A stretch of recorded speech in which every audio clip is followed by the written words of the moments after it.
Okay, I'm making an audible and I'm recording something because I need to document it. So if you want to listen, feel free. But this is something I want to document for myself, and I'm going to share with the people that are a little invested and have been watching my videos over the last months and all these last like 8 months.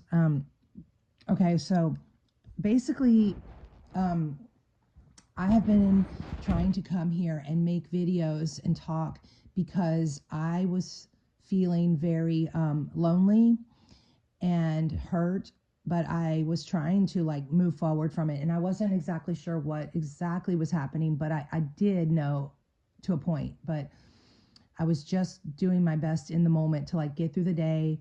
Okay, let's fight another day. Let's focus on what we can.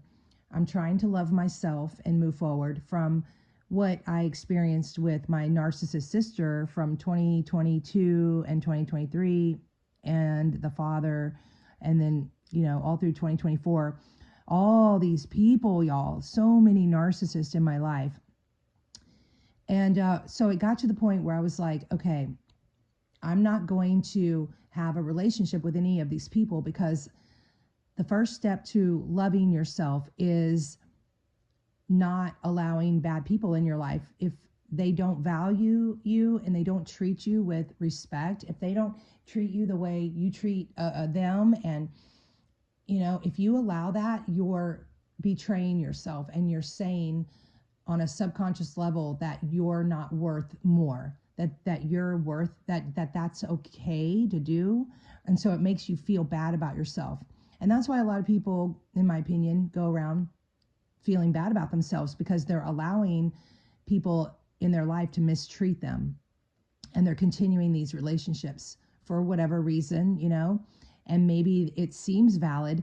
But if we really want to move forward in our lives and we want to grow on a soul level and have the love for ourselves and get the most out of this life, have the most meaningful experiences, then we have to deal with reality and accept the truth for what it is, and be willing to do the work on ourselves, be willing to take responsibility for our lives and do what we have to do to make ourselves better, and not look for other people to heal us. But at the same time, we want people in our life. So this is the thing. Yeah, we're not meant to walk alone in this world. We're not, but we're also not meant to be in relationships with people who are toxic and don't give us that love, that real love that we deserve, because that's what we are here for. That's what we're meant to have. We're meant to have people in our lives that love us, not just people in our life, regardless. So I made a decision that I was going to get all these people out and I was going to find a way to move forward on my own and trust in God and pray for help. And that's what I've been doing. And so yesterday, all of a sudden, I get messages from a few different people from my childhood. And then one in particular is the one that I had this little interaction with. And while like mentally I was really tired, my brain was like hurting, I was just really tired. And so my mind was kind of shut down a little bit, but my heart was still open and my spirit was still experiencing the energy exchange between this person while we were texting. And then I had to go to sleep. So I crashed for a few hours and I had a dream. I had a few dreams, and the dream was about this girl that I was talking to. And and then I experienced the feeling of love and excitement, and the life force of that was in this. The energy, the feeling in that dream was the love that I had been missing.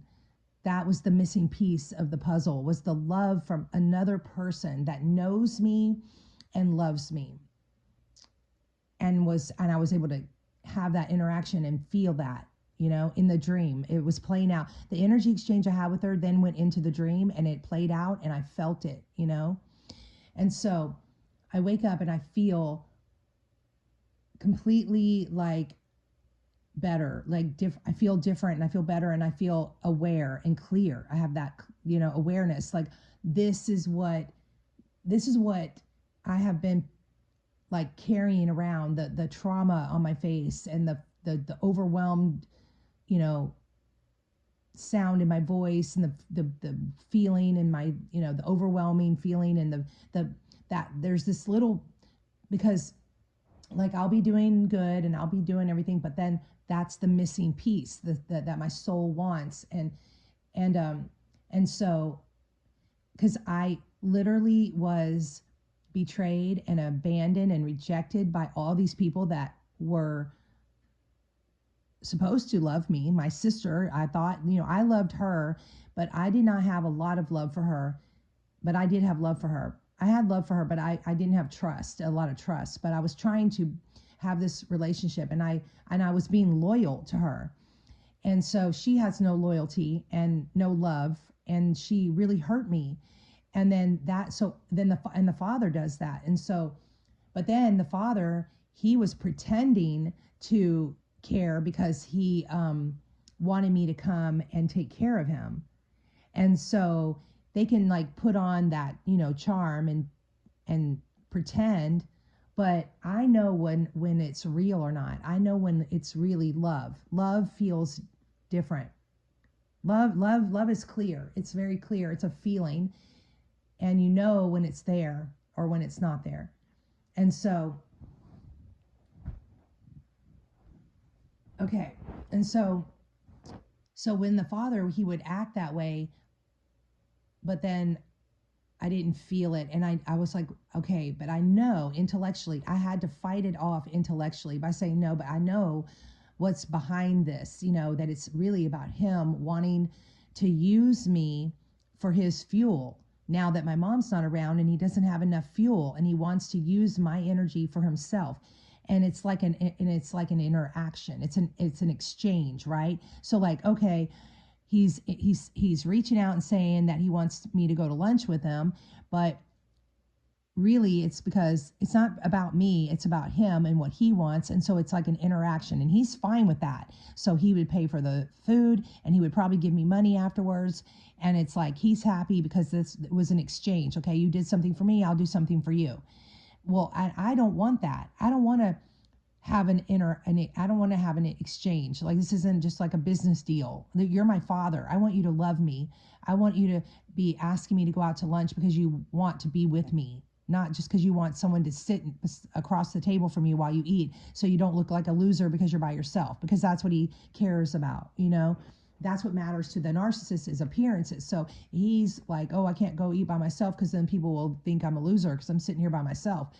And so I'm just a tool. I'm being used, like a coffee pot, like a toaster. I'm just being used for his need in that moment. And then he wants to put me away and go, okay, here you go. Go away now and come back when I need you again. And here's some money for doing me a service. And, that's not what I want. So I'm willing to not do that. And it hurt me, and it was hard for me to not go there because I wanted the love, but there is no love there. So I had to fight that off and continue to just walk this road alone with my dog. So yeah, and the other day, God was like answering a prayer that just focus on your dogs. So I was like, okay, and I let everything go. I accepted, okay, this is what it is. And I'm just going through my day, and I get a message from a childhood friend who I grew up with. And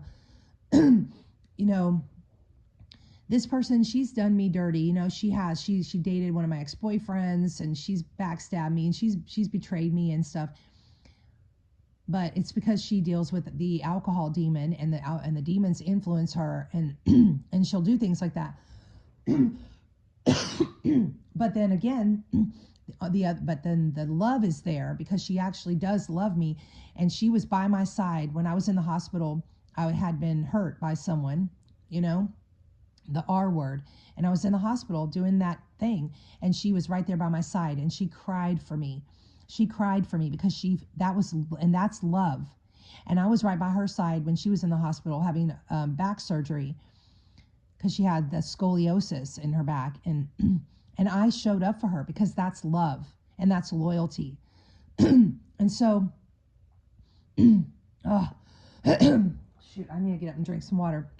Okay, so I just wanted to make this entry real quick and talk about this, that this is why I have been having that little bit of that something's not right, because it's like that's been the missing piece, because it's like all my family's gone and all my friends, and like I don't want anyone in my life who doesn't have good character and who doesn't, and they have to show up wanting to get to know me. And people are broken out here, y'all.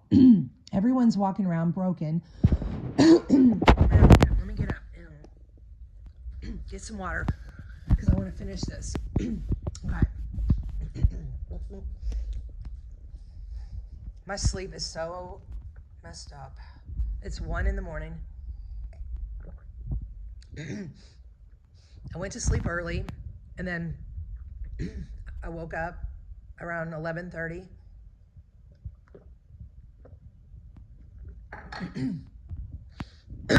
Okay.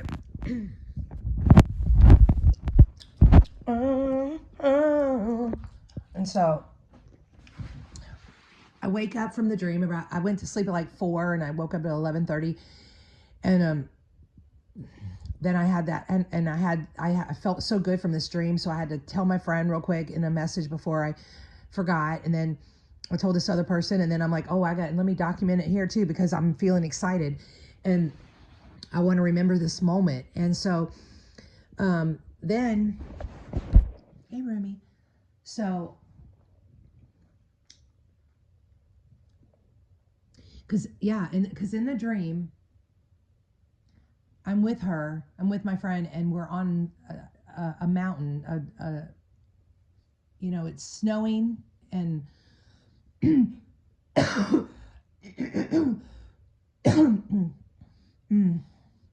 okay, and she's excited, and she's on a sled, and she's about to take off to go down this mountain, and she's gonna ski, she's pushing off on a sled, and she's about to ski down this mountain, and she's real excited, and it's just, the feeling was so cool. And then she turned into Joyce Meyer.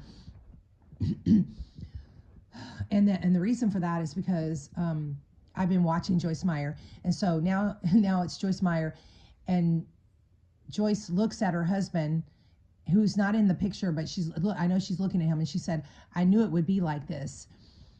You don't think so when you have kids, but you have to take care of yourself too.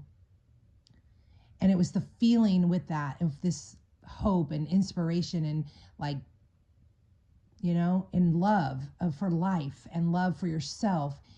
And love is the missing piece of the puzzle, because I have love for myself and my dogs love me, but I don't have that love from somebody that knows me, like a family member. And this girl's like a family member. She's like a sister, because we grew up together.